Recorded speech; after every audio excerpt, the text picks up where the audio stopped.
Olá, seja muito bem-vindo ao Simplificando Ortopedia. E eu sou Robert Wagner, médico ortopedista. Hoje eu quero conversar contigo sobre síndrome do piriforme. Vou te explicar o que é isso e qual é a importância de fazer esse diagnóstico e às vezes até a dificuldade de fazer o diagnóstico. Mas eu quero aproveitar que se está gostando dos nossos conteúdos, aproveita aqui já para te inscrever, dar o teu joinha e compartilha os nossos vídeos com mais pessoas aí, ok?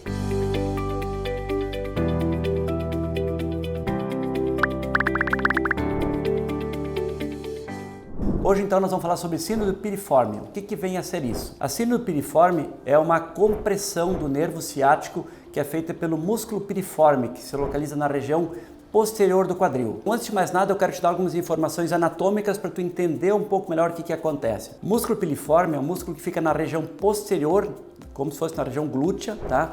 Profundo, ele se insere, se prende então no osso do sacro e dali ele se direciona para prender outra extremidade dele no osso do fêmur, mais especificamente na região do trocânter, que é aquela parte mais saliente. Ele tem uma função muito importante como rotador do quadril, tá? Ele faz a rotação externa do quadril e também tem uma importância na estabilização da pelve. E qual é o outro detalhe anatômico importante? É que o nervo ciático, quando ele sai da bacia, quando ele sai da pelve melhor, ele passa por baixo do músculo piriforme. Então, o nervo ciático, ele fica entre o osso da bacia e o músculo piriforme. E ali que é o ponto que ele pode sofrer as compressões, inflamar o nervo e não provocar essa síndrome. Então, existem muitas alterações nessa região que podem provocar essa síndrome. Tu pode ter uma alteração anatômica do músculo, que o nervo, em vez de passar por baixo do músculo, passa no meio das suas fibras, então o nervo fica mais tensionado, mais comprimido. Tu pode ter uma bifurcação do nervo, então também é outra situação que provoca uma compressão maior do nervo. Como tu também pode ter fatores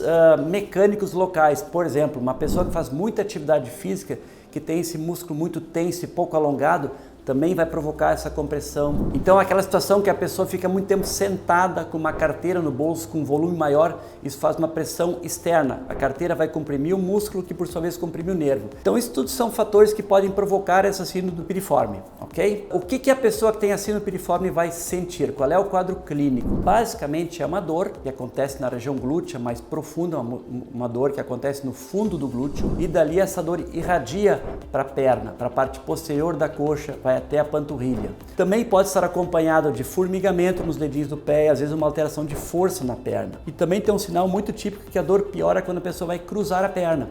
Então esses são sintomas de um quadro clínico característico do síndrome piriforme. Se você for prestar atenção, esses mesmos sintomas também acontecem numa pessoa que tem, por exemplo, uma hérnia de disco, que também existe uma compressão dessa mesma estrutura das raízes do ciático, só que num outro nível. Uma característica dessa síndrome é a dificuldade diagnóstica, mas eu só quero te lembrar, se tu veio até aqui, rapidinho te inscreve no canal, porque tu tá gostando, dá o teu likezinho aqui e compartilha o vídeo, ok? Qual é a dificuldade diagnóstica dessa síndrome? É que não existe nenhum exame que mostre a lesão, que mostre o problema, né? Diferente, por exemplo, de uma hérnia de disco, que a pessoa sente a dor, como a gente descreveu, aquela dor no glúteo que irradia para a coxa, para a panturrilha, e que tu vai fazer um exame de imagem, vai fazer uma ressonância da coluna, tu identificou lá um disco comprimido da raiz nervosa, então tu tem um exame que mostra aquilo que representa os sintomas. Isso não acontece no síndrome piramidal, não existe um exame que demonstra isso.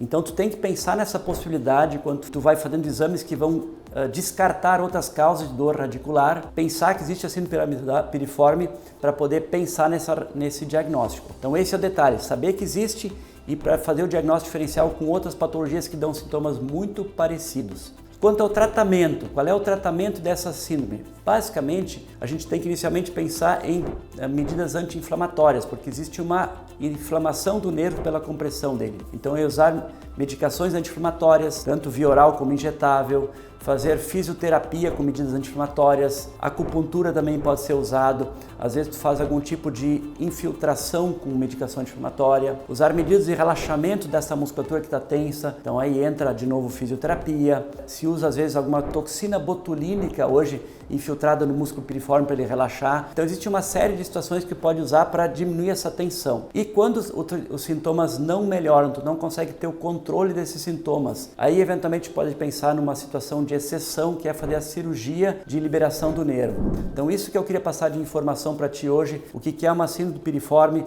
saber que ela existe, quais são as dificuldades de diagnóstico. Espero que o vídeo tenha sido útil para ti. Se ficou com alguma dúvida, deixa aqui nos comentários que a gente vai poder responder com o maior prazer. E eu sou Robert Wagner, médico ortopedista aqui do Simplificando Ortopedia, e já quero te convidar para tu assistir aos nossos próximos vídeos que vêm com algum assunto ortopédico relevante, ok? Um grande abraço!